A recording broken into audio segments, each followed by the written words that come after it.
Bukan hanya tenggelam dalam dosa, bahkan israf, berlebih-lebihan dalam melakukan dosa. La taqnatu min rahmatillah, janganlah kalian putus asa dari rahmat Allah. Sungguhnya Allah Subhanahu wa taala mengampuni seluruh dosa. Innahu huwal ghafurur rahim. Sungguhnya Allah Maha Pengampun lagi Maha Penyayang. Maka seorang dalam menjalani kehidupannya tidak mungkin dia bebas dari dosa. Pasti dia terjerumus dalam dosa. Dan Nabi SAW sudah mengatakan, istaqimu walan tuhsuh. Berusahalah kalian untuk istiqomah dan kalian tidak bakalan mampu. Kalian pasti melakukan dosa. Ya, seorang berusaha lurus, tapi bagaimanapun dia berusaha untuk lurus, dia bukan malaikat, dia bukan para nabi. Dia pasti terjerumus dalam dosa. Ya, tergantung banyak atau sedikit, tapi dia pasti terjerumus dalam dosa. Apalagi kita bicara zaman sekarang, siapa yang mau selamat dari dosa? Zaman sekarang, ya. Zaman now kata orang, ya.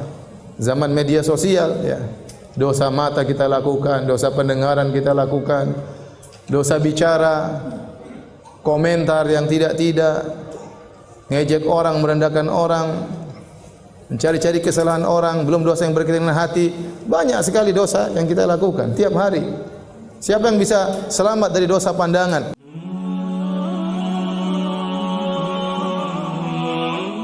Wa ma asabaka min sayyi'atin famin nafsik. Apa saja musibah yang menimpamu adalah karena dirimu sendiri. Oleh karena dosa inilah yang menyebabkan Nabi Adam alaihissalam, nenek moyang kita, dikeluarkan dari surga. Seandainya Nabi Adam tidak berdosa, maka dia tidak akan dikeluarkan dari surga. Akan tetapi Allah mentakdirkan dengan hikmah yang Allah kehendaki, sehingga nenek moyang kita Adam dan istrinya Hawa melakukan dosa dan akhirnya dikeluarkan dari surga. Demikian juga dosa-dosa inilah yang menjadikan seorang terhalang untuk masuk surga di kemudian hari. Dia tidak boleh masuk surga kecuali dosa-dosanya telah dibersihkan. Kalau ternyata ditimbang dosa-dosanya lebih berat daripada kebaikannya, maka dia akan masuk neraka. Wa amma man khaffat mawazinuhu fa ummuhu hawiyah. Wa ma adraka ma hiya narun hamiyah. Adapun orang yang timbangan kebaikannya lebih ringan dan lebih berat timbangan dosa-dosanya, maka tempat kembalinya adalah neraka Jahannam. Seorang muslim yang bertauhid, yang tidak melakukan kesyirikan, tetapi dia terjerumus dalam dosa-dosa, ujung-ujungnya dia akan masuk surga selama dia tidak kafir, selama dia tidak musyrik. Tetapi dia harus mampir dulu di neraka Jahannam. Karena surga tidak boleh dimasuki oleh orang yang masih ada dosanya. Maka dia akan dibakar di neraka Jahannam sampai waktu yang ditentukan oleh Allah Subhanahu wa taala, kemudian baru dikeluarkan dari neraka, baru masuk surga. Apa yang menghalangi dia masuk surga? Karena dosa-dosa yang dia lakukan. Oleh karenanya penting bagi kita untuk mengenal perkara-perkara apa yang bisa menggugurkan dosa-dosa kita, sehingga tatkala kita bertemu dengan Allah Subhanahu wa taala, maka kita bisa bertemu dengan dosa-dosa yang telah digugurkan, sehingga Allah masukkan kita dalam surga secara langsung. Semoga Allah Subhanahu wa taala masukkan kita semua dalam surganya. Amin ya rabbal alamin. Tema ini sebenarnya saya ambil dari sebuah tulisan yang ditulis oleh Syekhul Islam Ibn Taimiyah rahimahullahu taala dalam kitabnya Al-Iman atau dalam Majmu' Al-Fatawa jilid 7 halaman 487 sampai halaman 500 sekian. Yang beliau ingin membantah pemahaman yang menyimpang yang menyangka bahwasanya dosa-dosa itu hanya bisa gugur dengan taubat. Selain taubat maka dosa-dosa tidak gugur. Maka beliau ingin menjelaskan bahwasanya ada sebab-sebab yang lain yang bisa membuat seseorang digugurkan dosa-dosanya selain taubat. Maka beliau sebutkan penyebab gugurnya dosa-dosa ada 10 sebab. Ya, saya bacakan perkataan beliau, kemudian kita akan jelaskan satu persatu. Kata beliau rahimahullahu taala, "Qad dallat nususul kitabi wa sunnah ala anna uqubatadz dzunubi tazulu 'anil 'abdi binahwi 'asyrati asbabin." Telah ditunjukkan oleh Al-Quran dan sunnah-sunnah Nabi SAW bahwasanya hukuman terhadap dosa itu bisa hilang dari seorang hamba dengan sekitar 10 sebab. Dengan sekitar 10 sebab. Maka beliau sebutkan satu persatu dan kita akan jelaskan. Ahaduha, sebab yang pertama, at-taubatu adalah bertobat kepada Allah Subhanahu wa taala, wa hadza muttafaqun alaihi bainal muslimin. Dan ini adalah perkara yang disepakati oleh kaum muslimin. Dan Allah Subhanahu wa taala berfirman, "Qul ya ibadiyalladzina asrafu ala anfusihim la taqnatu min rahmatillah, innallaha yaghfiru dzunuba jami'an innahu huwal ghafurur rahim." Katakanlah kepada hamba-hambaku, wahai hamba-hambaku yang berlebih-lebihan dalam melakukan dosa. Bukan hanya tenggelam dalam dosa, bahkan israf, berlebih-lebihan dalam melakukan dosa. La taqnatu min rahmatillah, janganlah kalian putus asa dari rahmat Allah. Sungguhnya Allah Subhanahu wa taala mengampuni seluruh dosa.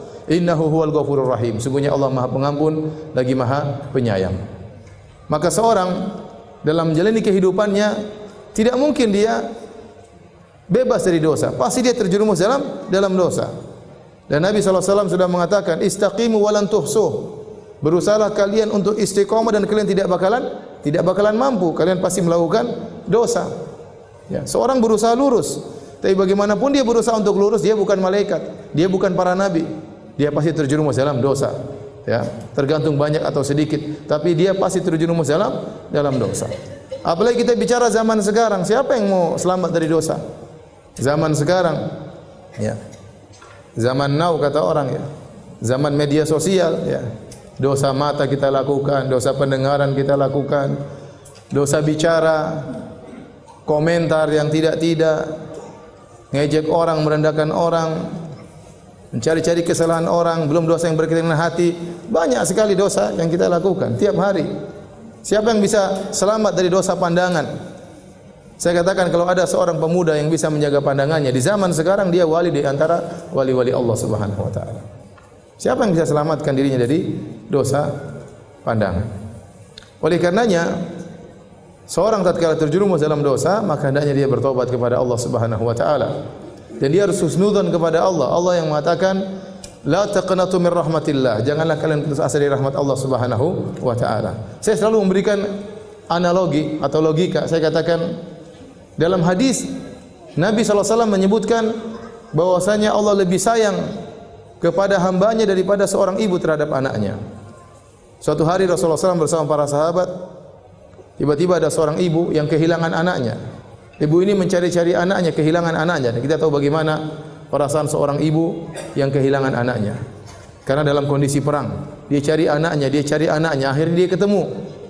Waktu dia ketemu dengan anaknya setelah beberapa saat hilang, tentunya di saat itulah puncak-puncak kasih sayang seorang ibu terhadap anaknya. Apalagi anaknya baru saja hilang. Maka dia langsung dekap anaknya, lalu dia susui anaknya. Dan ini dilihat oleh para sahabat. Maka Nabi berkata kepada para sahabat tatkala ada pemandangan seperti ini, kata Nabi, "Atarawna anna hadhihi talidatun waladaha finnar?" Wahai para sahabatku, apakah menurut kalian wanita ini, ibu ini akan melemparkan anaknya ke dalam api? Tentu tidak ya Rasulullah. Bagaimana dia melemparkan anaknya sementara dia sangat sayang sama anaknya? Sementara dia baru cari-cari anaknya dan tidak ada kasih sayang di alam semesta ini yang paling besar kecuali kasih sayang seperti kasih sayang seorang ibu terhadap anaknya. Lebih daripada kasih sayang seorang anak terhadap orang tuanya. Lebih daripada kasih sayang seorang bapak terhadap anaknya. Lebih dari kasih sayang seorang teman terhadap kawannya, seorang suami terhadap istrinya, seorang istri terhadap suaminya. Kasih sayang paling besar adalah ibu terhadap anaknya. Terlebih lagi anaknya baru saja hilang. Kemudian sang ibu mendekapnya dengan luar biasa. Maka Nabi mengatakan, apakah menurut kalian ibu ini akan melemparkan anaknya di api? Kata para sahabat, tentu tidak. Maka Nabi SAW mengatakan, "Lallahu arhamu bi ibadihi min hadhihi bi waladiha." Allah lebih sayang kepada hamba-hambanya daripada ibu ini terhadap anaknya. Jadi para hadirin, seorang kalau melakukan dosa segera kembali. Coba kalau kita orang tua, anak kita nakal, mungkin kita marah, mungkin kita jewer. Kalau dia pergi keluar rumah, mungkin kita usir, tapi kita bersedih. Dan kita ingin dia kembali. Kalau dia kembali, kira-kira kita terima taubatnya atau tidak? Kita pasti terima. Kita pasti terima. Meskipun tadi sudah kita jewer, sudah kita omelin, sudah kita marahin, sudah kita usir bahkan. Tapi kalau dia kembali, namanya seorang ibu pasti akan mendekap anak tersebut. Bisa jadi seorang melakukan dosa, Allah kasih teguran. Allah kasih musibah. Ya. Tapi kalau dia kembali kepada Allah, Allah pasti akan terima taubatnya. Kenapa? Karena Allah lebih sayang kepada sang hamba daripada ibu terhadap anaknya. Jadi seorang tatkala bermuamalah dengan Allah, dia harus husnudzon kepada Allah. Kata Allah dalam hadis qudsi, ana 'inda dhanni 'abdi bi. Sungguhnya aku menurut persangkaan hambaku terhadap diriku. Falyadhunna 'abdi ma syaa. Maka hendaknya sang hambaku berprasangka kepadaku terserah yang dia sukai. In dhanna khairan, kalau dia berprasangka baik, falahu, maka bagi dia kebaikan. Wa in dhanna syarran falahu, kalau dia berprasangka buruk kepadaku, bagi dia keburukan. Maka seorang ya tatkala melakukan dosa segera kembali kepada Allah, karena syaitan akan datang menyatakan, ngapain kau bertobat? Masih banyak dosa-dosamu, nanti kau kembali lagi. Ya, percuma kau bertobat sekarang, itu coba tobat sambal. Ya. Nanti kau akan ulangi lagi, seakan-akan kau ngejek Allah. Begitu setan datang, tapi jangan dengarkan perkataan setan. Kita kembali aja. Kalau kita lakukan nanti urusan belakangan, sekarang kita tobat kepada Allah Subhanahu wa taala. Karena Nabi SAW paling sering bertobat. Nabi SAW paling sering beristighfar. Jadi yang pertama yang bisa menggugurkan dosa adalah taubat. Maka di antara orang yang paling bahagia adalah orang yang dia diberi taufik oleh Allah untuk bertobat sebelum meninggal dunia. Sebelum meninggal dunia. Bisa jadi dia melakukan dosa begitu banyak. Sebelum meninggal dunia dia bertobat, maka seluruh dosa-dosanya akan digugurkan. Lihatlah kisah para penyihir Firaun yang mereka bertahun-tahun jadi penyihir, melakukan kesyirikan. Kemudian tatkala mereka berduel dengan Nabi Musa alaihissalam, ternyata mereka sadar tatkala itu. Faulqiya saharatu sujada, mereka kemudian sujud kepada Allah Subhanahu wa taala. Qalu amanna bi rabbi Musa wa Harun, bi rabbi Harun wa Musa. Kata mereka, kami beriman kepada Tuhannya Harun dan Tuhannya Musa alaihissalam. Akhirnya Firaun pun marah. Firaun pun membunuh mereka. Mereka beriman cuma sebentar. Tidak sampai satu siang, tidak mungkin tidak sampai setengah hari. Mereka beriman lantas dibunuh oleh Firaun, tapi mereka masuk surga. Kenapa? Sebelum meninggal mereka diberi taufik oleh Allah untuk bertobat kepada Allah Subhanahu wa taala. Lihatlah kisah yang disebut oleh Nabi tentang pembunuh 100 nyawa. Setelah dia membunuh 99 nyawa, kemudian dia ingin bertobat, dalam hatinya ingin bertobat. Dan demikian para pelaku maksiat. Terkadang dalam hatinya ingin apa? Bertobat. Padahal dia sudah bergelimang dalam kemaksiatan. Ya. Saya tanya sama antum, sama ibu-ibu sekalian, bapak-bapak, membunuh orang dosanya lebih besar atau makan riba? Membunuh orang dosanya lebih besar. Jadi dia bukan bunuh satu orang, dia bunuh 99 orang. Lebih besar mana dosanya, berzina atau membunuh orang? Membunuh orang lebih besar dosanya. Apalagi bukan satu orang, dia bunuh 99 orang. Dia ini orangnya sangat emosional, temperamental. Maka dia mencari seorang alim untuk ditanya. Ternyata dia bertemu dengan seorang yang ahli ibadah. Dia bertanya, wahai ahli ibadah, saya sudah membunuh 99 orang. Apakah dosa saya masih bisa diterima tobatnya? Masih bisa diampuni? Maka ahli ibadah ini, dia berfatwa tanpa ilmu. Dia berfatwa pakai perasaan dia. Ini orang sudah kejam dan sadis, 99 orang sudah dia bunuh. Kata dia tidak bakalan diterima. Akhirnya orang ini jengkel, dibunuhlah ahli ibadah tadi. Sekalian 100. Berarti menunjukkan dia temperamental. Gara-gara dengar fatwa salah dia jengkel, dia bunuh sekalian. 100 orang dia bunuh. Maka dia cari lagi orang yang alim. Ketemulah orang alim. Maka ditanya sama orang alim tersebut, apakah saya masih bisa terima taubatnya setelah membunuh 100 nyawa? Kata orang alim tersebut, masih bisa. Tapi pergilah engkau ke negeri yang lain. Beribadahlah kepada Allah dengan penduduk negeri di situ. Ini orang alim, berfatwa dengan ilmu, bukan dengan perasaan. Dan dia kasih solusi, kalau kau ingin bertaubat, tinggalkanlah masa lalumu. Tinggalkanlah kampungmu yang bisa membuat engkau mengingat kembali dosa-dosamu. Pergilah cari komunitas baru. Beribadahlah kepada Allah dengan mereka di sana. Maka orang ini pun berjalan menuju kampung yang lain. Di tengah perjalanan dia meninggal. Dia belum sempat beribadah kepada Allah, tapi dia sudah berjalan menuju kampung tersebut. Ternyata dia meninggal di tengah jalan. Ternyata dia masuk apa? Surga. Jadi jangan putus-putus kita bertobat kepada Allah Subhanahu wa taala.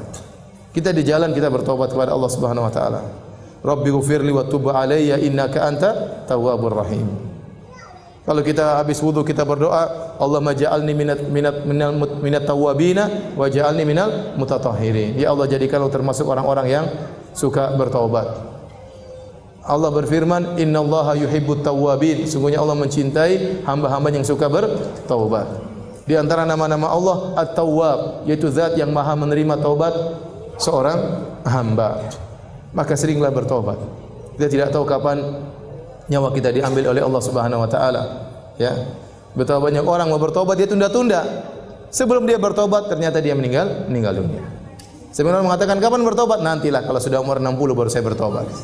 Baru umur 25 sudah tewas. Jadwalnya masih jauh.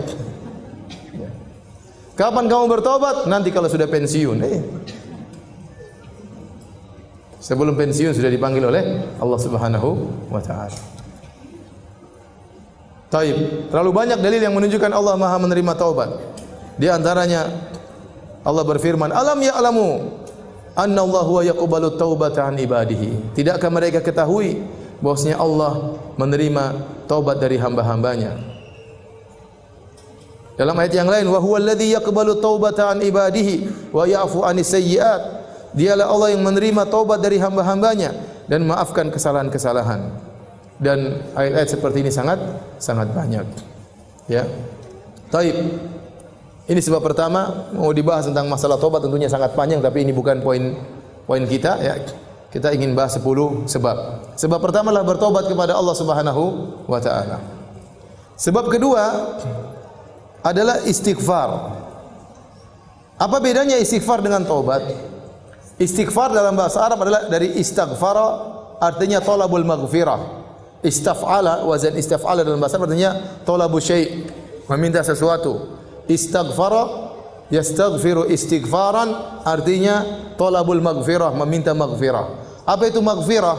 Maghfirah dalam bahasa Arab diambil dari kalimat mikfar. Apa itu mikfar? Mikfar adalah penutup kepala yang digunakan oleh orang yang sedang berperang, semacam helm yang digunakan di kepala. Dan fungsinya adalah untuk menutup kepala, fungsi pertama. Fungsi kedua adalah untuk mencegah kalau ada pedang yang menghantam kepalanya. Itu disebut dengan mikfar. Oleh karenanya tidak semua penutup kepala disebut mikfar. Contoh, sorban tidak disebut dengan mikfar, meskipun dia menutupi tapi dia tidak melindungi. Contoh, songkok tidak disebut dengan mikfar, meskipun dia menutupi tapi dia tidak melindungi. Yang disebut dengan mikfar semacam helm yang dipakai oleh prajurit, itu yang disebut dengan mikfar. Dan Nabi SAW waktu berperang dia menggunakan mikfar. Jadi itulah makna maghfirah. Kata Al-Imam Ibnu Qayyim rahimahullahu taala, tatkala seorang mengatakan astaghfirullah, maksudnya ya Allah aku mohon kepada Engkau maghfirah. Itu dua yang aku minta. Ya Allah tutuplah aku dan lindungilah aku. Apa maksudnya tutuplah aku? Tutuplah aib-aibku. Tutuplah dosa-dosa aku. Jangan kau bongkar aib-aibku di hadapan manusia. Di dunia terlebih lagi di akhirat. Jangan kau bongkar aibku di hadapan khalayak. Betapa banyak orang di dunia Allah bongkar aib-aibnya. Dan betapa banyak orang di akhirat Allah bongkar aib-aibnya. Sebagian orang aibnya di dunia tertutup, di akhirat Allah bongkar aibnya. Sebagian orang di dunia aibnya dibongkar, di akhirat lebih lagi dibongkar. Sebagian orang aibnya di dunia tertutup, di akhirat juga tertutup. Makanya di antara doa yang kita baca pagi dan petang, Allahumma astur aurati wa amin rawati. Ya Allah tutuplah auratku, tutuplah aib-aibku, tutuplah dosa-dosaku. Ya Sittir, wahai zat yang maha menutup dosa-dosa. Minta kepada Allah. Di antara makna astaghfirullah artinya ya Allah tutuplah aib-aibku. Tutuplah dosa-dosaku. Kita ini melakukan dosa. Kalau Allah bongkar dosa-dosa kita, enggak ada yang duduk sama kita. Enggak ada yang mau bergaul sama kita. Enggak ada yang mau ketawa ketiwi sama kita. Kalau dosa-dosa kita dibongkar oleh Allah Subhanahu wa taala. Makanya Muhammad bin Wasi' berkata rahimahullahu taala, "Lau kana lidzunubi rihun ma jalasa ilayya ahad." Kalau seandainya dosa-dosa itu ada aromanya, bisa tercium, seorang pun tidak akan mau duduk dengan saya. Tetapi kita menjadi mulia, kita dihormati oleh orang lain, disegani oleh orang lain, bukan karena kita yang mulia, tetapi karena dosa-dosa kita ditutup oleh Allah Subhanahu wa taala. Oleh karena seorang banyak mengucapkan astaghfirullah, astaghfirullah. Kemudian saya minta kepada Engkau yang kedua, yaitu perlindungan. Artinya ya Allah janganlah kau jadikan dosa yang aku lakukan ini berdampak buruk kepada aku. Karena dosa itu pasti ada dampak buruknya, pasti. pasti ada dampak buruknya. Maka tatkala seorang perbanyak istighfar, maka dampak buruk tadi tidak jadi.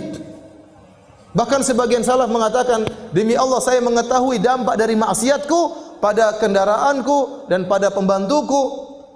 Dia tahu, oh ini tadi saya maksiat, makanya terjadi seperti ini. Seorang bisa jadi gara-gara dia maksiat, kelakuan suaminya berubah. Mulai tidak cinta sama dia, mulai kasar sama dia. Jadi seorang laki bermaksiat, akhirnya kelakuan istrinya berubah atau kelakuan anak-anaknya berubah. Dampak maksiat. Oleh karenanya makna istighfar, ya Allah aku mohon kepada Engkau tutup aib-aibku. Yang kedua, jauhkan aku dari dampak maksiat tersebut. Maka sungguh beruntung orang yang banyak istighfar. Kata Nabi sallallahu alaihi wasallam, tuba liman wajada fi sahifatihi istighfaran katsiran.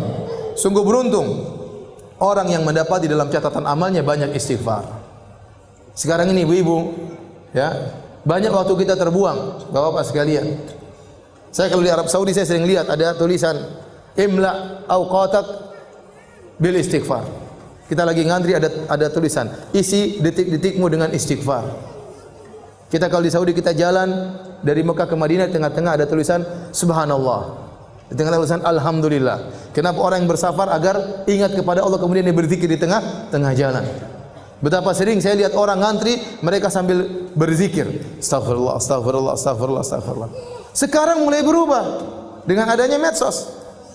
Sekarang orang ngantri langsung buka Facebook. Astagfirullah, astagfirullah, astagfirullah. Alhamdulillah, alhamdulillah. Sekarang lihat macam-macam. Malah bikin dosa sambil nunggu bikin dosa. Kenapa lihat macam-macam sambil nunggu? Isi waktumu menunggumu antrianmu dengan dosa. Seakan-akan begitu. Lihat berita macam-macam, lihat berita hoax, lihat komentar-komentar, cari-cari kesalahan orang, ikut nge-share keburukan, ikut komentar keburukan, ikut nyakitin hati orang lain, nuduh yang tidak-tidak, ikut sebar berita bohong, ikut mendengar berita-berita ghibah, ikut baca berita-berita ngerumpi, melihat aurat orang lain. Isi waktumu dengan dosa, seakan-akan demikian. Nah, kita ini banyak dosa. Maka kalau kita lagi di mobil, istighfar, astagfirullah, astagfirullah, astagfirullah. Lagi nyetir, astagfirullah, astagfirullah, astagfirullah. Enggak usah malu-malu. Kadang kita duduk bareng mau astagfirullah enggak enak. Kayak soalim. Model kayak begini nanti cuek aja. Kerasin suara, astagfirullah, astagfirullah.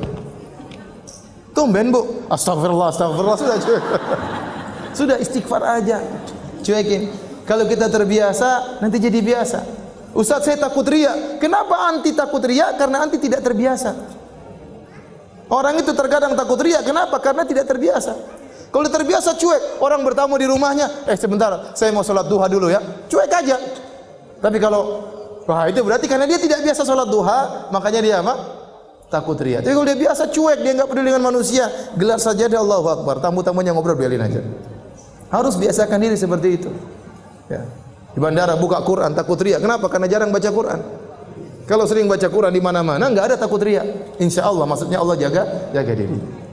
Ya. Maka maksud saya banyak waktu kita terbuang, isi dengan istighfar, astagfirullah, astagfirullah, astagfirullah. Orang kalau sudah istighfar manfaatnya banyak. Allah berikan dunia dan juga Allah berikan akhirat. Yang sini saya sampaikan. Siapa yang lebih baik daripada Allah Subhanahu wa taala? Tidak ada yang lebih baik daripada Allah Subhanahu wa taala. Kalau orang bertobat, kalau orang beristighfar, Allah bukan cuma ampuni dosa-dosanya, bahkan Allah kasih bonus dunia dan akhirat. Ya. Apa kata Allah Subhanahu wa taala? Ya. Tentang perkataan Nabi Nuh alaihi salam, "Faqultu astaghfiru rabbakum innahu kana ghaffara, yursilis samaa'a 'alaikum midrara wa yumdidukum bi amwalin wa banin wa yaj'al lakum jannatin wa yaj'al lakum anhara ma lakum la tarjuna lillahi waqara." Aku berkata kepada kaumku, istighfarlah kalian. Sungguhnya Allah Maha Pengampun. Niscaya Allah akan turunkan hujan, yaitu hujan apa? Hujan rahmat. Bukan hujan bikin musibah. Ini perkataan Nabi Nuh kepada kaumnya. Namun tatkala kaum Nabi Nuh tidak beriman, Allah tetap turunkan hujan, tapi hujan apa? Azab. Seandainya mereka beristighfar, hujan yang turun bukan hujan azab, tapi hujan apa? Hujan rahmat. Kata Allah, yursil sama alaikum midrara wa yumdidukum bi amwalin wa banin. Allah akan perbanyak anak-anak kalian, Allah akan perbanyak harta-harta kalian. Wa ja'alakum jannatin wa ja'alakum anhara. Allah akan tumbuhkan taman-taman bagi kalian dan Allah akan alirkan sungai-sungai bagi kalian. Dunia Allah berikan.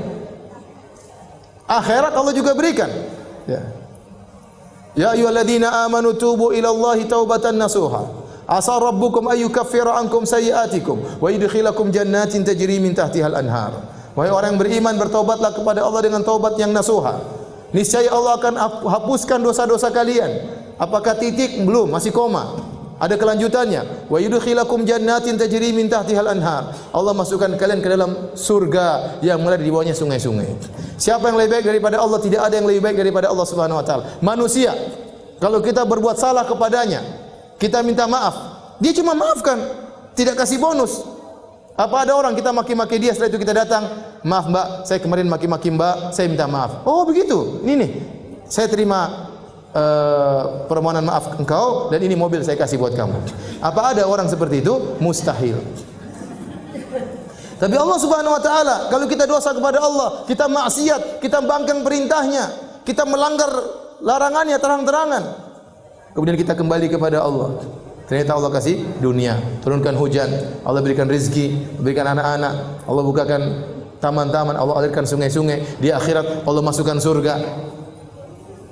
Terus lantas apa yang buat kita enggan untuk bertobat dan beristighfar kepada Allah Subhanahu wa taala?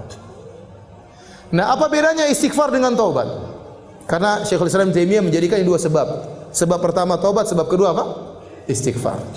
Bedanya istighfar itu bisa saja muncul dari diri seseorang tanpa dia bertaubat. Dia masih ingin bermaksiat tapi dia, Allah maksiat kemarin, ampunilah aku. Tapi dia masih terus bermaksiat. Itu namanya istighfar. Dalam satu hadis dalam Sahih Muslim, "Idza aznaba 'abdun dzamban faqala." Jika ada seorang hamba berbuat dosa kemudian dia berkata, "Rabbi aznabtu dzamban faghfirli." Ya Allah, sungguhnya aku telah melakukan dosa, ampunilah aku. Faqala alima 'abdi anna lahu rabban yaghfiru dzam wa ya'khudhu bidzam. Maka Allah berkata, hambaku itu tahu dia punya Tuhan yang mengampuni dosa dan menyiksa karena dosa. Ghafartu li 'abdi, saya ampuni hambaku tersebut. Summa makatha masya Allah, kemudian dia berhenti dari dosa. Summa adnaba dzamban akhar, kemudian dia dosa lagi. Orang kadang gitu kan, bertobat, istighfar, berhenti dulu. Minggu depan ulangi lagi. Bulan depan ulangi lagi. Waktu dia berdosa lagi, dia berkata lagi, Rabbi gfirli, ya Allah ampunilah aku. Allah berkata lagi, alima abdi anna lahu rabban yaghfiru dzam wa ya'khudhu bidzam. Hambaku tahu dia punya Tuhan yang mengampuni dosa-dosa, makanya dia minta ampun. Dan dia tahu bahwasanya Tuhannya akan mengazabnya kalau dia tidak bertaubat, tidak istighfar. Kata Allah, qad ghafartu li abdi, aku telah ampuni hambaku ini. Summa makatha masya Allah, kemudian dia beberapa waktu tidak maksiat. Summa aznaba dzamban akhar, kemudian maksiat lagi. Dia bilang lagi, Rabbi ghfirli, ya Allah ampunilah aku. Kata Allah, sungguhnya hambaku tahu dia punya Tuhan yang mengampuni dosa-dosa dan menyiksa dengan dosa. Aku ampuni dosa-dosanya. Kemudian dia maksiat lagi, beristighfar lagi. Kata Allah, falyaf'al 'abdi ma syaa. Silakan hambaku melakukan yang dia kehendaki. Artinya apa? Selama dia berdosa dia bertobat, selama dia berdosa dia kembali kepada Allah, maka Allah akan terus mengampuninya. Allah akan terus mengampuninya. Ini bisa jadi seorang dia istighfar tapi dia tidak meninggalkan dosanya. Dia tidak meninggalkan maksiatnya. Oleh karenanya taubat, ya, pintu penggugur dosa sendiri, istighfar pintu penggugur dosa sendiri. Istighfar itu doa sebenarnya. Ya Allah ampuni dosaku yang kemarin. Tapi dia belum bertobat, dia masih mau melakukannya lagi. Tentunya istighfar yang sempurna, istighfar disertai dengan apa? Taubat. Istighfar disertai dengan taubat. Kenapa tatkala seorang istighfar, maka akan timbul dalam hatinya takut kepada Allah, khasyah kepada Allah, inabah kembali kepada Allah Subhanahu wa taala. Amalan-amalan hati yang luar biasa ini merupakan sebab dosa-dosanya digugurkan oleh Allah Subhanahu wa taala. Ya. Makanya Nabi sering menggabungkan keduanya. Astaghfirullah wa atubu ilaihi. Rabbi ighfirli wa tub alayya. Ya Allah, ampunilah aku dan terimalah taubatku. Yang terbaik adalah menggabungkan istighfar dengan apa? Taubat. Tapi terkadang seorang hanya istighfar, dia tahu dia belum bisa bertobat. Masih tenggelam dalam maksiat. Makanya di antara doa zikir pagi petang, abu'u bi ni'matika alayya wa abu'u bi dzambi. Dalam zikir doa pagi petang, seorang berdoa, ya Allah, aku mengakui nikmat yang Kau berikan kepadaku dan aku mengakui dosa yang aku pikul, ya Allah. Artinya dosa ini mau saya lepaskan, saya belum bisa, ya Allah. Ada orang seperti itu. Dia tahu dia dosa dan dia istighfar, namun dia belum bisa meninggalkan dosa itu. Maka dia minta kepada Allah, ya Allah, aku akui dosaku ini. Aku belum bisa meninggalkannya, ampunilah dosa-dosaku. Seorang berusaha meninggalkan dosa-dosa, tapi ada kondisi-kondisi dia tidak bisa. Dia masih terus melakukannya. Tetap dia tatkala melakukan dosa, tetap dia mohon ampunan. Tetap dia mohon apa? Ampunan. Maka saya katakan istighfar yang terbaik adalah istighfar yang digabungkan dengan apa? Taubat. Ya. Ada orang yang dia kerja di riba dan dia tahu itu dosa. Tetap dia istighfar. Sampai suatu hari, suatu saat mudah-mudahan Allah menggerakkan hatinya untuk kuat meninggalkan dosa tersebut. Ada orang tidak bisa menjaga pandangannya. Selalu dia melihat hal-hal yang haram. Dia sudah minta kepada Allah untuk dia tidak mampu. Tapi jangan tinggalkan istighfar, terus minta ampun kepada Allah Subhanahu wa taala. Ada seorang wanita selalu bentak-bentak suaminya. Dia mau tidak bentak-bentak, mulutnya enggak bisa diam. Maka hendaknya dia istighfar dan berdoa kepada Allah semoga suatu hari dia tidak begitu lagi. Ya. Seperti itu. Jadi seorang jangan lupa untuk banyak istighfar pada Allah Subhanahu wa taala. Tayyib. Dan istighfar yang terbaik adalah di waktu sahur. Wal mustaghfirina bil ashar. Dan orang yang beristighfar tatkala di waktu sahur. Makanya ibu-ibu jangan lupa bangun malam meskipun hanya 15 menit, meskipun hanya setengah jam. Saya katakan meskipun cuma 10 menit, salat witir 3 rakaat, kemudian istighfar, astagfirullah, astagfirullah, astagfirullah, astagfirullah. Kata Allah, wal mustaghfirina bil ashar. Orang-orang yang beristighfar di waktu sahur. Dalam ayat yang lain, ya, wabil asharihum yastaghfirun. Di waktu sahur mereka beristighfar. Sebab yang ketiga, ibu yang dirahmati Allah Subhanahu wa taala, dan ini sebab yang sangat penting agar dosa-dosa kita menjadi gugur adalah al-hasanatul mahiyah. Kebaikan-kebaikan amal soleh yang akan menggugurkan dosa-dosa. Kebaikan-kebaikan atau amal soleh yang bisa menggugurkan dosa-dosa. Di antara dalil akan hal ini firman Allah Subhanahu wa taala, wa aqimis salata tarafayin nahari wa zulafan minal lail innal hasanati yudhhibna sayyi'at. Dirikanlah salat di penghujung hari dan juga sebagian malam. Sungguhnya kebaikan-kebaikan akan menghilangkan dosa-dosa. Ayat ini disebutkan dalam hadis-hadis yang sahih. Ada seorang sahabat, dia melakukan maksiat. Dia menyentuh seorang wanita yang tidak halal baginya. Maka dia pun gelisah, dia pun datang kepada Nabi sallallahu alaihi wasallam. Dia mengatakan, Rasulullah, sungguhnya saya berada di ujung kota Madinah dan saya begini-begini terhadap seorang wanita. Dia mengakui dosa-dosanya. Fa aqim alayya haddan, ya Rasulullah, tegakkan hukum had kepadaku. Ya, kalau dia zina ditegakkan hukum had, tapi dia tidak berzina, dia cuma mungkin mencium, cuma menyentuh, ya, tapi tidak sampai berzina. Maka dia mengatakan, ya Rasulullah, tegakkan hukum had. Rasulullah sallallahu alaihi wasallam tidak menjawab. Kemudian diikomatkan salat, kemudian dia salat berjamaah bersama Nabi sallallahu alaihi wasallam. Setelah itu dia datang lagi kepada Nabi, maka Nabi mengatakan, sungguhnya dosa-dosamu telah diampuni dengan salatmu. Turun Nabi bacakan firman Allah ini, wa aqimis salata tarafayin nahari wa zulafan minal lail. Ya. Dirikanlah salat, ya. Innal hasanati yudhibna sayyi'at. Sungguhnya kebaikan-kebaikan akan menggugurkan dosa-dosa. Salat dia berjamaah itu ternyata menggugurkan dosa-dosanya. Tapi jangan salah paham, ya. Tidak apa-apa cium orang nanti salat jamaah selesai. Oh enggak. Orang ini datang dengan hati ketakutan, dengan inabah kembali kepada Allah, takut kepada siksa Allah. Ya, bukan malah menggampangkan hal tersebut. Ya, karena sebagian orang salah paham. Ya. Seperti contoh hadis seorang wanita yang berzina, kemudian ada anjing yang kehausan, kemudian dia ambil air, dia kasih minum anjing tersebut. Kata Nabi sallallahu alaihi wasallam, "Faghfarallahu laha bihi." Maka Allah ampuni wanita ini gara-gara dia minumkan seekor anjing. Sebagian orang salah paham, dan ini terjadi. Waktu saya pernah ceramah tentang bahayanya zina, kata dia, Ustaz jangan nakut-nakutin. Itu ada pezina diampuni Allah, kasih minum apa? Anjing, selesai. Jangan sampai disalahpahami. Ya udah kita zina aja, waliyadzubillah. Nanti kalau bertobat tinggal cari anjing, kasih minum. Kalau anjing enggak ada, kucing, enggak apa, kucing cing sini cing. Diterima tobatnya. Zina lagi, cari kucing lagi. Bukan begitu. Orang ini lain. Waktu dia memberikan minum kepada anjing, kata para ulama, keikhlasannya luar biasa, rasa takutnya luar biasa, inabahnya luar biasa. Makanya setelah itu dia tidak berzina lagi. Jadi di antara hal-hal yang akan menghilangkan dosa-dosa adalah amal-amal soleh yang banyak. Oleh karena dalam hadis Rasulullah SAW bersabda, dan hadis seperti ini banyak.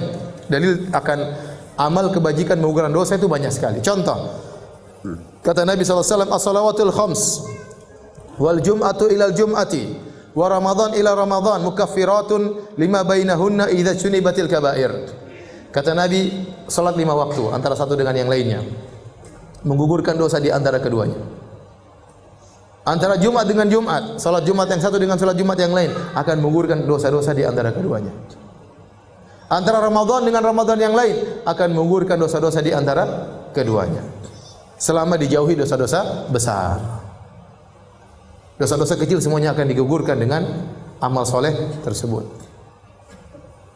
Rasulullah SAW juga bersabda, "Man shoma Ramadhana imanan wa ihtisaban ghufira lahu ma taqaddama min dhanbi." Barang siapa yang berpuasa di bulan Ramadan penuh keimanan, yakin, ihtisaban, berharap pahala dari Allah, akan diampuni dosa-dosa yang telah lalu. Kata Nabi SAW, "Al-umratu ilal umrati kafaratun lima bainahuma." Sungguhnya umrah yang satu dengan umrah yang lain akan menghapuskan dosa-dosa di antara keduanya. Wal hajjul mabrur laisa lahu jazaa'un illa jannah. Dan haji mabrur tidak ada balasan yang setimpal kecuali surga. Contoh Nabi berbicara tentang haji mabrur.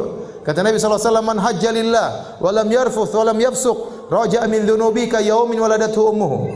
Barang siapa yang berhaji ikhlas karena Allah, tidak melakukan kemaksiatan, tidak mengucapkan kata-kata kotor, maka dia akan bersih dari dosa-dosanya seperti baru lahir dari perut ibunya. Berarti haji menggugurkan apa?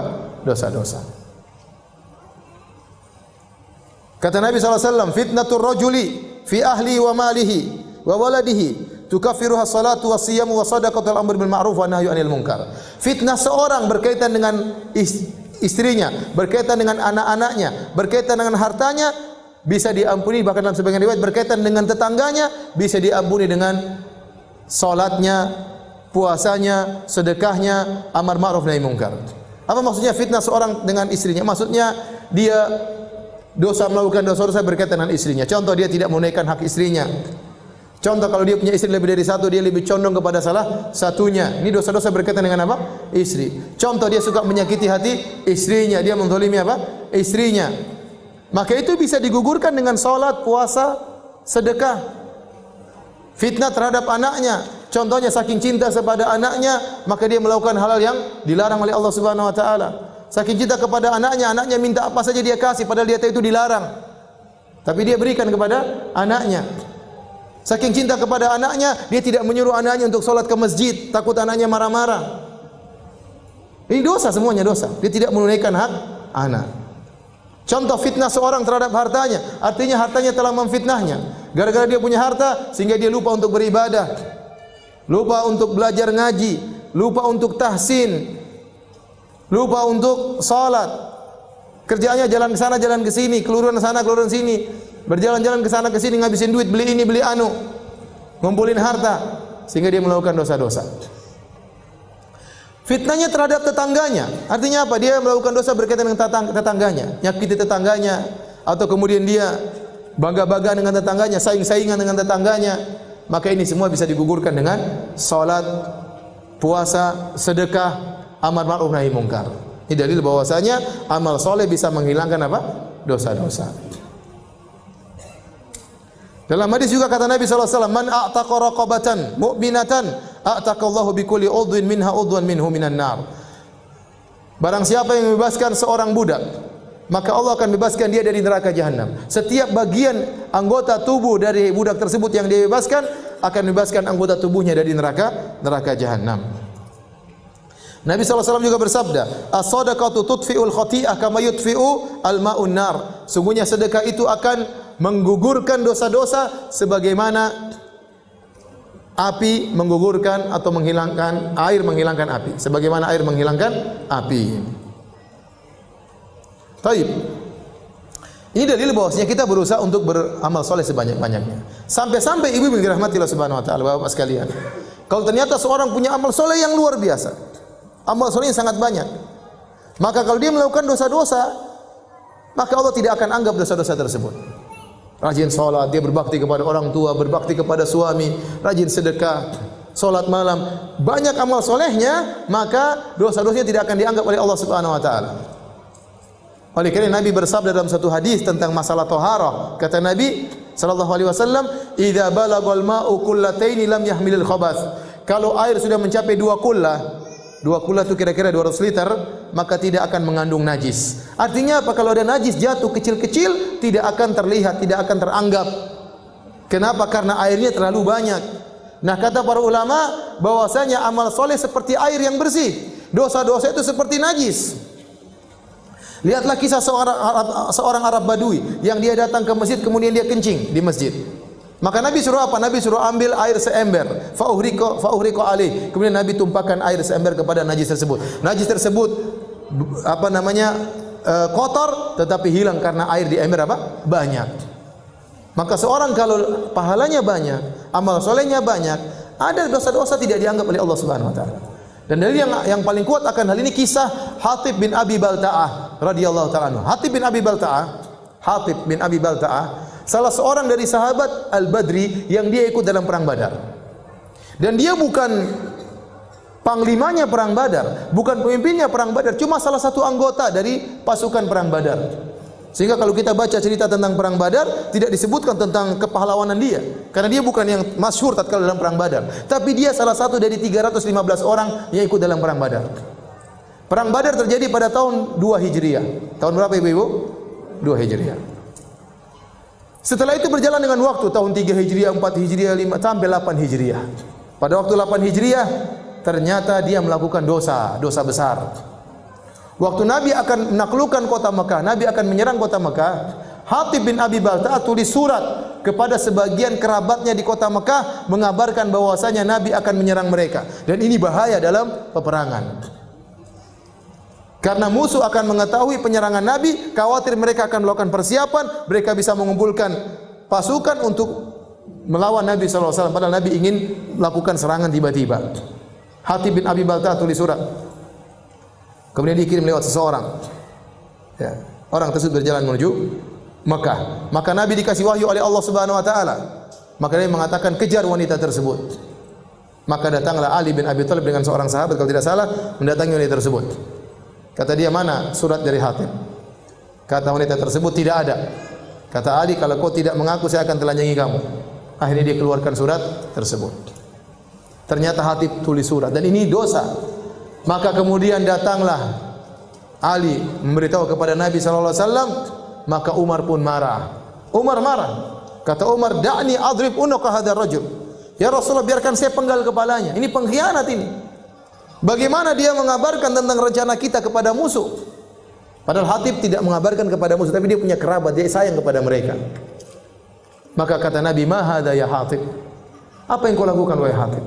Maka Hatib menjelaskan, "Ya Rasulullah, itu ada keluarga saya ingin mereka punya hutang budi sama saya. Bukan maksud saya untuk memberitahu kepada orang-orang kafir yang lain, tidak, kepada mereka saja." Waktu Umar mengatakan, "Biarkan saya penggal dia," kata Nabi SAW kepada Umar, innahu min ahli Badar. Innahu min ahli Badar. Wahai Umar, ini Hatib pernah ikut perang Badar. Ini Hatib pernah ikut perang Badar. Wa may yudrik la Allah taala ala ahli Badar faqala i'malu ma syi'tum qad ghafartu lakum. Bisa jadi Allah telah melihat para penghuni, para peserta perang Badar. Allah berkata kepada mereka, "Lakukan yang kalian kehendaki, aku telah ampuni kalian." Maka Umar pun menangis. Kenapa? Karena Umar juga ikut perang Badar. Jadi perhatian kita di sini, Hatib ikut perang Badar pada tahun 2 Hijriah. 6 tahun kemudian dia bermaksiat. Ternyata maksiat tersebut dimaafkan oleh Allah. Kenapa? Karena dia pernah ikut perang Perang Badar. Kenapa dia pernah melakukan amal soleh yang luar biasa? Sebanyak kalau kita katakan air di sungai atau air di lautan. Dosa yang dia lakukan tadi waktu dimasukkan ke dalam lautan kebaikannya lebur, tidak ada nilainya. Maka seorang berusaha melakukan amal soleh sebanyak-banyaknya. Mumpung masih muda, mumpung masih bisa baca Quran, mumpung masih kuat solat. Kalau masih bisa solat, segera solat banyak-banyak. Nanti ada waktu enggak bisa solat lagi, rukuk saja setengah mati, sudah enggak bisa 90 derajat, sudah miring begini. Ada yang sudah tidak bisa, sudah solatnya di tempat duduk, enggak bisa. Sekarang masih giat solat terus, masih giat baca Quran, masih giat sedekah, masih punya duit sedekah. Kumpulkan pahala sebanyak-banyaknya. Kumpulkan lautan kebaikan. Karena kalau kita punya lautan kebaikan, ada maksiat terkadang tidak dianggap oleh Allah Subhanahu wa taala. Demikian juga kata Nabi dalam suatu hadis, la yadkhulun nara ahadun baya'a tahta hadhihi syajarah. Seorang yang tidak akan masuk neraka seorang pun yang membaiat aku di bawah pohon ini, itu syajaratul ridwan, pohon ridwan. Ini Nabi ucapkan tatkala tahun 6 Hijriah, tatkala Nabi ingin umrah bersama sekitar 1.400 orang atau 1.400 orang sahabat. Kemudian mereka membaiat Nabi, siap membela Nabi sampai titik darah penghabisan. Maka Nabi berkata, tidak akan masuk neraka seorang pun yang membaiat aku di bawah pohon ini. Artinya apa? Amalan mereka sangat luar biasa. Kalau mereka melakukan dosa-dosa tidak akan dianggap oleh Allah Subhanahu wa taala. Jadi kalau seorang melakukan dosa segera lakukan kebaikan. Apa kata Nabi sallallahu alaihi wasallam? Wa atbi'is sayyi'ata alhasanata tamhuha. Kalau kau melakukan keburukan segera tutup dengan kebaikan, niscaya kebaikan tersebut akan menghapus dosa-dosamu. Jadi ibu-ibu dirahmati Allah Subhanahu wa taala, Bapak sekalian, kalau kita melakukan dosa, segera kita lakukan banyak kebajikan-kebajikan. Kebajikan-kebajikan besar diantaranya berbakti sama orang tua. Ibu-ibu, kebajikan paling besar adalah berbakti kepada suami, urus anak-anak. Ya. Saya ulangi, ibu-ibu, kebajikan paling besar apa? Berbakti sama siapa? Masya Allah, ibu sudah pintar-pintar semuanya. Ya. Tinggal dipraktekkan ya, bukan cuma teori doang ya. Ini pahala-pahala yang sangat besar. Sabar, ya, berjuang ya, dan yang lainnya.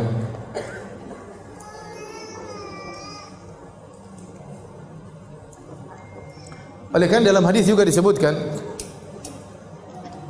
kalau orang banyak melakukan salat sunnah, kebaikan-kebaikan, akan menutup kekurangannya dalam salat fardu. Ya. Kata Nabi SAW dalam satu hadis, inna awwala ma yuhasabu alaihi al-abdu min amali yaumal qiyamah as-salat. Yang pertama kali dihisap oleh seorang hamba dari amal solehnya adalah salat. Fa in akmalaha, kalau dia sempurnakan salatnya maka sungguh indah amalannya. Wa illa, kalau tidak, ternyata salatnya ada kurang-kurangnya, tidak sempurna, qila, maka dikatakan unduru hal lahu min tatawwu'in, lihatlah apakah ada salat sunnahnya. Fa in kana lahu tatawwu'un ukmilat bihil fariidhah. Kalau dia ternyata punya pahala salat sunnah, maka untuk menambal kekurangan salat fardunya. Dia terkadang salat fardu tidak khusyuk, terkadang pikiran kemana-mana, terkadang cepat-cepatan, terkadang sambil tahan buang angin, ya, macam-macam. Terkadang imamnya baca apa, pikirannya kemana, ya. Nah, ini kekurangan-kekurangan dalam salat ini. Kalau kita banyak salat sunnah akan nambalin kekurangan dalam salat fardu. Makanya ibu-ibu jangan malas salat sunnah, ibu-ibu. Salat rawatib jangan ditinggalkan, salat duha jangan. Ibu-ibu kerjaan apa sih? Kalau bapak-bapak mungkin banyak kerjaan lupa salat wajar. Ibu-ibu apa kerjaannya? Coba. Saya tanya kerjanya apa, jangan marah. Kerjanya apa? Ibu rumah tangga. Bapak jelas kerjaannya, keluar pagi, pergi kantor, sampai di sana urusan banyak, diomelin sama bos. Ibu-ibu apa kerjaannya? Banyak ya, alhamdulillah ya.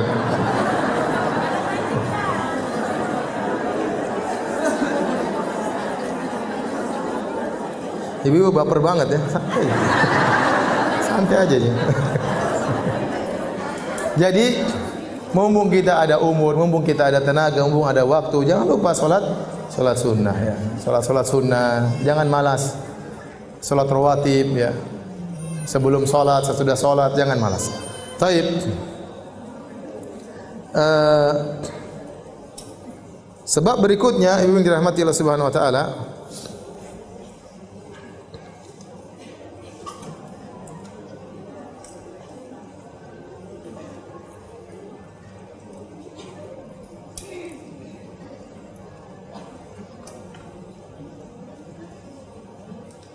tadi sebab yang keberapa? Yang ketiga. Sekarang yang keempat. Di antara sebab yang menjadikan dosa-dosa seorang tergugurkan adalah doanya kaum mukminin kepadanya. Contoh yang nyata akan hal ini adalah doanya kaum mukminin dalam salat jenazah.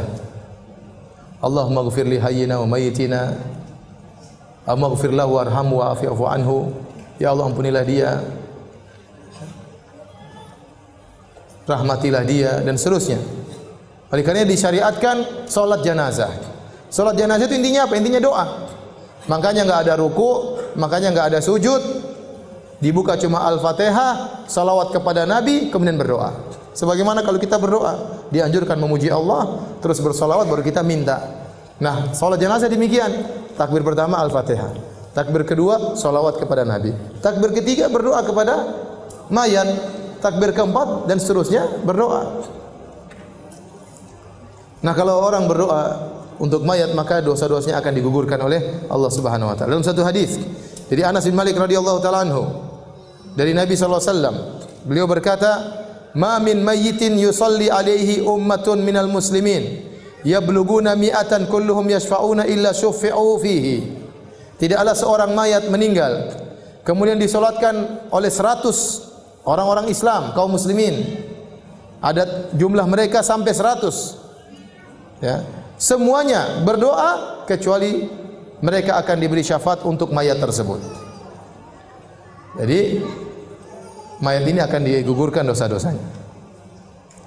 Dalam hadis yang lain, An Ibnu Abbasin, dari Ibnu Abbas radhiyallahu taala anhuma, qala sami'tu Rasulullah sallallahu alaihi wasallam yaqul, aku mendengar Rasulullah sallallahu alaihi wasallam bersabda, "Ma min rajulin muslimin yamutu," tidaklah seorang muslim meninggal dunia, "fayaqumu ala janazatihi arba'una rajulan," maka kemudian menyolatkannya 40 orang lelaki, la yusyrikuna billahi syai'an, dan mereka tidak berbuat syirik sama sekali, illa syafa'ahumullahu fih, kecuali Allah akan mengizinkan mereka untuk memberi syafaat kepada mayat tersebut. Jadi kalau ibu meninggal dunia, kalau bisa orang-orang yang bertauhid yang menyolatkan. Kalau ada 40 orang yang menyolatkan kita meninggal dunia, maka insyaallah diberikan izin oleh Allah agar mereka beri syafaat untuk kita. Artinya doanya akan dikabulkan. Syaratnya tidak berbuat syirik sama sekali. Cari orang-orang yang suka ikut pengajian, yang menjauhkan diri sejauh-jauhnya daripada kesyirikan, tidak pakai jimat, tidak percaya kepada tatoyur, tidak percaya dengan angka-angka sial, tidak percaya dengan hal-hal yang tidak benar. Cari orang-orang seperti gitu. Minta agar mereka, kalau saya meninggal, salatkan saya. Karena kalau ada 40 orang ahli tauhid yang menyolatkan, maka itu akan menggugurkan dosa mayat tersebut. Taib, ini sebab yang keempat. Dosa-dosa bisa berguguran dengan doa orang lain. Makanya jangan lupa untuk mendoakan orang tua yang sudah meninggal. Orang tua sekarang sudah tidak bisa kita berbuat baik lagi secara duniawi. Kalau mereka masih hidup, kita bisa ajak makan, kita bisa jalan-jalan, kita bisa mijit-mijit, kita bisa buat dia mereka tertawa. Mereka sudah meninggal, apa yang mereka butuhkan adalah doa kita. Doa kita. Maka di antara ciri-ciri anak soleh, waladun solihun yad'u lahu. Anak soleh itu ciri-cirinya suka mendoakan orang tuanya. Kalau ternyata ibu-ibu, bapak-bapak tidak pernah mendoakan orang tua, maka ini kesolehannya dipertanyakan. Kesolehannya dipertanyakan. Apakah dia lupa dengan jasa kedua orang tuanya? Baik. Sebab yang kelima yang membantu dosa-dosa seorang mayat digugurkan adalah kalau dia sudah meninggal dunia, ada orang yang melakukan amal kebajikan untuknya. Bisa jadi, saya ulangi, di antara sebab-sebab dosa-dosanya digugurkan adalah orang lain berbuat amal soleh diberikan untuk dirinya. Seorang mayat kalau sudah meninggal dunia, dia bisa mengambil manfaat dari beberapa sisi. Makanya kata Imam Syafi'i rahimahullah taala, yalhaqul mayyit salas. Ada 3 perkara yang bermanfaat bagi mayat. Yang pertama adalah doa, ini dari sisi orang lain. Doa orang lain buat dia. Yang kedua, orang menghajikan atau mengumrahkan dia. Yang ketiga, orang bersedekah atas nama dia. Ini ijma ulama bahwasanya sampai. Adapun kalau itu adalah akibat perbuatan dia sendiri, maka tidak ada yang khilaf. Seperti kata Nabi SAW, idza matal insan inqata amalu ila min thalath. Kalau seorang meninggal dunia, terputus amalannya, dia sudah tidak bisa lagi ngaji, tidak bisa lagi sholat, tidak bisa lagi sedekah, tidak bisa lagi puasa, tidak bisa lagi itikaf, tidak bisa lagi senyum, tidak bisa apa-apa. Enggak bisa dapat amal soleh. Kecuali 3 perkara yang tidak terputus. Yang pertama, ya, sedekahun jariyah, sedekah jariyah. Dia bangun masjid, orang masih terus sholat di masjid tersebut. Dia cetak buku-buku agama, masih dibaca oleh orang-orang. Dia cetak Quran, Qurannya masih dibaca oleh orang-orang. Dia gali sumur, sumurnya masih dimanfaat oleh orang banyak. Dia bikin program, dia bagi, akhirnya program tersebut dimanfaat oleh banyak orang gratisan. Ini sedekah jariyah. Dia tulis buku, banyak orang yang baca. Dia ceramah di YouTube, ternyata dia sudah meninggal, ceramahnya masih didengar oleh banyak orang dapat hidayah. Ini semua adalah amal jariyah. Di antaranya ilmu yang tafa'u bihi, ilmu yang bermanfaat tadi saya sebutkan tadi. Ilmu bermanfaat tadi, ceramahnya atau bukunya. Ya, kalau sedekah jariyah tadi, dia bangun masjid, dia gali gali sumur, ya, dan airnya terus dimanfaatkan. Ini amal dia. Nah, apakah amal orang lain bisa bermanfaat bagi dia? Kalau amal dia jelas itu hasil usaha dia. Wa laysa lil insani illa ma sa'a. Dan tidak ada bagi manusia kecuali apa yang diusahakan. Namun ada amal orang lain bermanfaat bagi dia. Tadi kata Imam Syafi'i 3 perkara. Apanya? Doanya orang lain. Kemudian apa? Haji dan umrahkan dia, dan sedekah untuk dia. Jadi kalau ternyata kita punya anak-anak soleh, ternyata anak kita kemudian di kemudian hari memiliki uang, mereka ingin hajikan kita, masya Allah, kita sudah meninggal dapat pahala haji. Mereka umrahkan kita, kita sudah meninggal dapat pahala umrah. Kemudian mereka bikin masjid, pahalanya untuk bapaknya, sedekah, maka lari kepada bapaknya. Mereka bagi makanan kepada fakir miskin, niatnya untuk bapaknya, untuk ibunya, pahalanya ngalir. Jadi ini akan menggugurkan dosa-dosa kita. Makanya penting kita untuk mendidik anak-anak yang saleh, ya, agar mereka tatkala kita sudah meninggal dunia masih ingat dengan kita. Taib.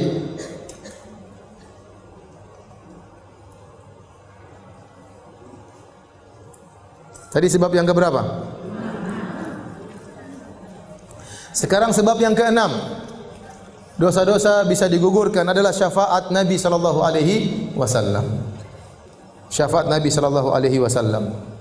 Terlalu banyak dalil-dalil yang menunjukkan Nabi memberi syafaat kepada umatnya. Kata Nabi sallallahu alaihi wasallam, "Syafaati li ahlil kabairi min ummati." Syafaatku untuk para pelaku dosa besar dari umatku. Namun ada syaratnya, seorang pelaku dosa besar bisa mendapatkan syafaat Nabi. Dia tidak boleh melakukan kesyirikan. Makanya kata Nabi SAW waktu ditanya oleh Abu Hurairah, "Ya Rasulullah, man as'adun nasi bi syafa'atika yaumal qiyamah?" Wahai Rasulullah, siapa orang yang paling bahagia mendapatkan syafaatmu pada hari kiamat? Kata Nabi SAW, "Man qala la ilaha illallah khalisan min qalbih." Seorang yang mengucapkan la ilaha illallah ikhlas dari hatinya. Maka seorang semakin tidak ingin dipuji oleh orang lain, seorang yang semakin menyembunyikan amalannya, seorang yang tidak suka men-share amal solehnya, seorang yang suka menutupi amal solehnya, seorang semakin jauh dari harapan untuk disanjung oleh orang lain, maka dia paling bahagia untuk mendapatkan syafaat Nabi sallallahu alaihi wasallam. Tapi kalau ternyata dia melakukan kesyirikan, dia riya, dia ujub, pamer amal solehnya, cerita ke sana sini, setiap apa yang dilakukan dia share di media sosial agar semua orang tahu, maka ini dia kurang mendapatkan syafaat Nabi sallallahu alaihi wasallam. Dalam hadis yang lain kata Nabi sallallahu alaihi wasallam, "Ikhtaba'tu da'wati syafa'atan li ummati yaumal qiyamah, fahiya na'ilatun insyaallah man mata min ummati la yusyriku billahi syai'a." Aku menyisakan doaku yang pasti dikabulkan sebagai syafaat bagi umatku. Niscaya syafaatku ini akan mengenai seluruh orang yang meninggal dari umatku yang tidak berbuat syirik sama sekali kepada Allah Subhanahu wa taala. Makanya anti kalau ingin dapat syafaat, Bapak ingin dapat syafaat dari Nabi sallallahu alaihi wasallam, jangan melakukan apa? Kesyirikan. Nah, kalau Nabi sudah beri syafaat, dosa-dosa bisa gugur. Makanya Nabi berkata, syafaati li ahlil kabairi min ummati, syafaatku untuk pelaku dosa besar dari umatku. Berarti dosa-dosanya bisa gugur gara-gara syafaat Nabi sallallahu alaihi wasallam. Semoga Allah menganugerahkan kepada kita syafaat Nabi sallallahu alaihi wasallam. Allahumma syafi'hu fina. Amin ya rabbal alamin. Taib. Sebab yang ketujuh. Musibah-musibah yang Allah timpakan kepada seorang hamba untuk menghapuskan dosa-dosanya. Ini terlalu banyak dalilnya. Kata Allah Subhanahu wa taala, "Wa ma asabakum min musibah fabima kasabat aydikum wa ya'fu an katsir." Tidak ada satu musibah pun yang menimpa kalian kecuali akibat perbuatan kalian. Wa ya'fu an katsir, dan Allah banyak mengampuni dosa-dosa kalian. Kalau seandainya setiap musibah setiap dosa dikasih musibah, kita binasa. Tapi Allah hanya memberikan musibah kepada sebagian dosa, sebagian lagi Allah ampuni. Kalau setiap dosa kita lakukan ada musibahnya, kita binasa. Allah mengatakan, "Ma asabaka min sayyi'atin fa min nafsik." Apa saja yang menimpamu dari keburukan itu dari dirimu sendiri. Bahkan dalam satu hadis kata Nabi sallallahu alaihi wasallam, "Ma yusibul mu'min min wasabin wala nasabin wala hammin wala hazanin wala ghammin wala adhan hatta syauka yushakuha illa kafarallahu biha min khotoyahu." Kata Nabi sallallahu alaihi wasallam, tidaklah menimpa seorang mukmin wasab, penyakit, dia sakit. Kalau dia sabar menghadapinya, menggugurkan dosa. Wala nasabin, dia lelah, letih, capek, maka itu juga akan menghapuskan dosa-dosanya. Wala hazanin, wala hammin, suatu yang dia khawatirkan di depan nanti bagaimana. Perasaan kekhawatiran tersebut, kalau dia sabar menghadapinya, akan menghapuskan dosa-dosa. Wala hazanin, dia ditimpa dengan apa? Kesedihan masa lalu, susah untuk dia lupakan. Wala ghammin, kegelisahan dalam dirinya. Wala adan, suatu apapun yang mengganggunya, sampai duri yang menusuknya, kecuali akan menggugurkan dosa-dosanya. Jadi semua yang perkara yang tidak kita sukai, kalau menimpa kita, kemudian kita menghadapinya dengan baik, maka akan menggugurkan seluruh dosa-dosa kita. Sampai masalah sedih, seorang sedih. Bahkan seorang terkadang dia bingung, saya kenapa ini, kok saya gelisah, kok saya sedih, perasaan saya tidak melakukan dosa. Dia pasti melakukan dosa, cuma dia lupa mungkin. Terkadang Allah cuma kasih musibah apa? Kegelisahan, kesedihan, untuk menggugurkan dosa-dosanya. Allah tidak berikan dia musibah besar, meninggal anaknya, suaminya ketabrak mobil, enggak. Cuma apa? Kesedihan, kegelisahan. Maka hadapi dengan tenang, itu menggugurkan apa? Dosa-dosa. Allah kasih sakit, sakit yang tidak parah-parah, sakit, Allah kasih sakit untuk menggugurkan dosa-dosanya. Ya. Dalam satu hadis kata Nabi SAW mengatakan, la tasubbil humma, hadis sahih riwayat Imam Muslim. La tasubbil humma, janganlah engkau mencela demam. Fa innaha tudhibu khataya bani Adam kama tudhibul kir kama yudhibul kir khabathal hadid. Kata Nabi SAW, jangan kalian mencela demam, karena demam itu akan menggugurkan dosa-dosa anak Adam sebagaimana alat pandai besi menghilangkan karatan besi. Makanya kita juga tidak, kalau kita sakit sudah hadapi dengan baik. Demam menggugurkan dosa-dosa. Sakit gigi menggugurkan dosa-dosa. Apalagi sakit hati. Dosa-dosa. Bukankah disunahkan kalau kita menjenguk orang sakit, kita ucapkan apa? Tahurun insyaallah. Artinya semoga penyakitmu ini menggugurkan dosa-dosa. Jadi semua yang kita rasakan itu, kesedihan itu menggugurkan apa? Dosa-dosa. Ya. Bahkan dalam satu hadis, senantiasa seseorang diberi musibah sampai dia berjalan tanpa ada dosa sama sekali dalam dirinya. Kata Nabi sallallahu alaihi wasallam, "Idza arada bi 'abdil khaira ajjala lahu al-uqubata fid dunya." Kalau Allah menghendaki kebaikan bagi seorang hamba, Allah segerakan hukumannya di dunia. Wa idza arada bi 'abdihi syarra amsaka anhu yaumal qiyamah. Amsaka anhu hatta yuwafiya biha yaumal qiyamah. Kalau Allah menghendaki keburukan pada seorang hamba, Allah tunda, nanti Allah balas pada hari kiamat kelak. Kata Nabi SAW, Inna Allah idza ahabba qauman ibtalahum. Sungguhnya kalau Allah mencintai sebuah kaum, Allah akan beri ujian kepada mereka. Jadi musibah yang menimpa kita apapun, kita harus hadapi dengan baik. Kalau kita hadapi dengan baik, maka musibah tersebut akan menggugurkan dosa dan akan mengangkat derajat sekaligus.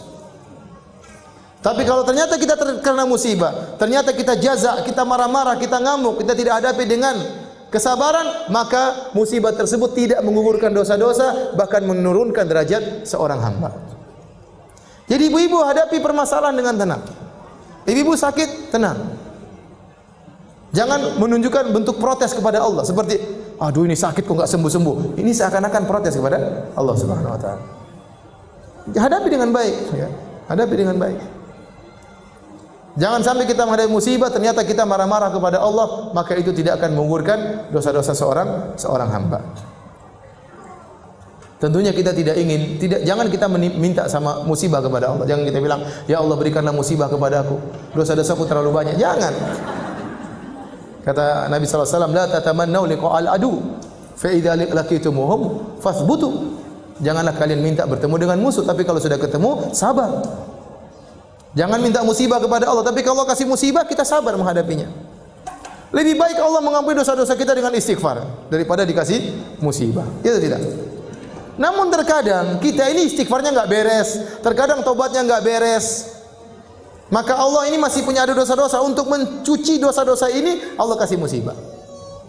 Kenapa? Karena istighfar kita tidak beres, tobat kita tidak beres. Kita sudah bertobat, kita sudah istighfar, ada dosa-dosa kita yang sudah gugur, tapi belum semuanya. Nah ini untuk menggugurkan sisa dosa-dosa yang belum gugur ini, maka Allah kasih apa? Musibah. Jadi ibu sabar kalau menghadapi apa? Musibah. Tapi itu sebab yang keberapa tadi? Itu. Sebab yang ke-8, ma yahsulu fil qabri minal fitnati wad-dhaqtah war-raw'ah. Apa yang dialami oleh seorang muslim dalam kuburannya tatkala difitnah, itu ditanya oleh malaikat Munkar dan Nakir dalam kondisi menakutkan. Al-aswadani al-azraqani.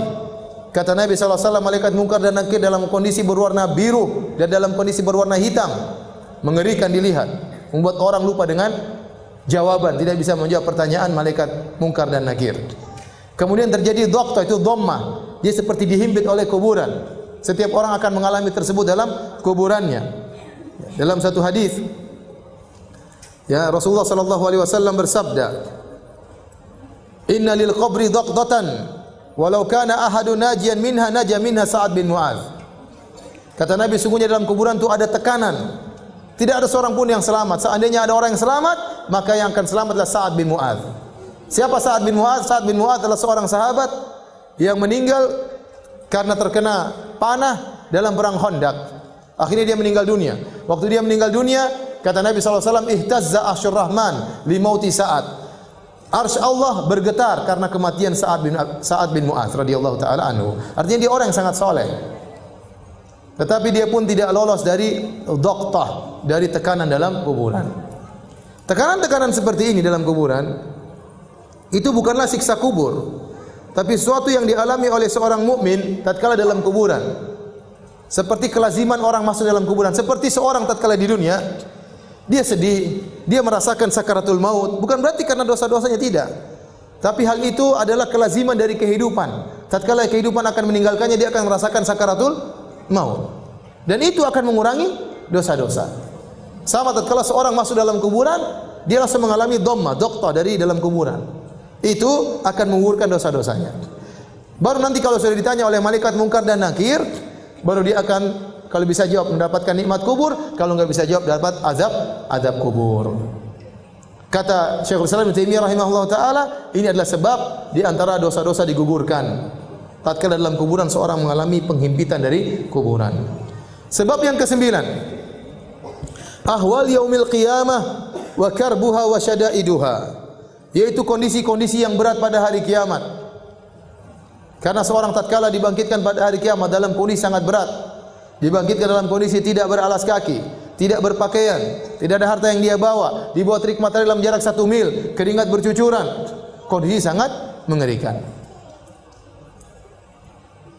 Kemudian tatkala dia disidang, dia menghadapi kondisi sangat mengerikan, yang menyidang Allah Subhanahu wa taala. Tatkala dihisab, sama, juga dia mengalami perkara yang sangat berat. Dibongkar aib-aibnya, disebutkan kesalahan-kesalahannya yang selama ini tersembunyikan. Kemudian di mizan tatkala ditimbang. Kemudian tatkala suruh lewat sirat. Bayangkan lewat sirat yang sangat tipis dan sangat tajam. Sementara di samping-sampingnya ada kalalib, khatatif, besi-besi yang siap mencabik-cabik orang yang melewatnya. Semua kondisi hari kiamat sangat mengerikan. Kata Syekh Islam Taimiyah rahimahullah taala, seluruh kondisi-kondisi ini akan mengurangi dosa-dosa seorang hamba. Oleh karenanya di antara orang yang lewat di atas sirat, ada sebagian kaum muslimin yang waktu dia lihat sirat maka tercabik-cabik badannya. Sampai-sampai dia tidak bisa berjalan di atas sirat kecuali dengan perutnya. Tatkala dicabik-cabik oleh besi-besi tersebut di samping sirat, ya, tidak membuat dia masuk neraka, tidak. Dia tetap selamat ke surga, tapi itu akan menggugurkan apa? Dosa-dosanya. Akhirnya dia selamat, akhirnya dia masuk surga. Taib, itu sebab yang ke-9. Sebab yang ke-10, kata Syekhul Islam Taimiyah rahimahullah taala, rahmatullahi wa afuhu wa maghfiratuhu bila sababin minal ibad. Yaitu Allah merahmati, Allah mengampuni, Allah memaafkan tanpa sebab dari hamba. Tetapi karena kasih sayang Allah yang sangat luas, tiba-tiba Allah ampuni begitu saja. Bisa saja Allah melakukan demikian. Makanya dalam ayat Allah mengatakan, "Wa ma asabakum min musibatin fabima kasabat aydikum." Setiap musibah yang menimpa kalian tidak lain kecuali akibat ulah perbuatan kalian. Wa ya'fu an katsir, dan banyak Allah ampuni dosa-dosa kalian. Tanpa ada sebab, tapi Allah ampuni begitu saja karena kasih sayang Allah Subhanahu wa taala.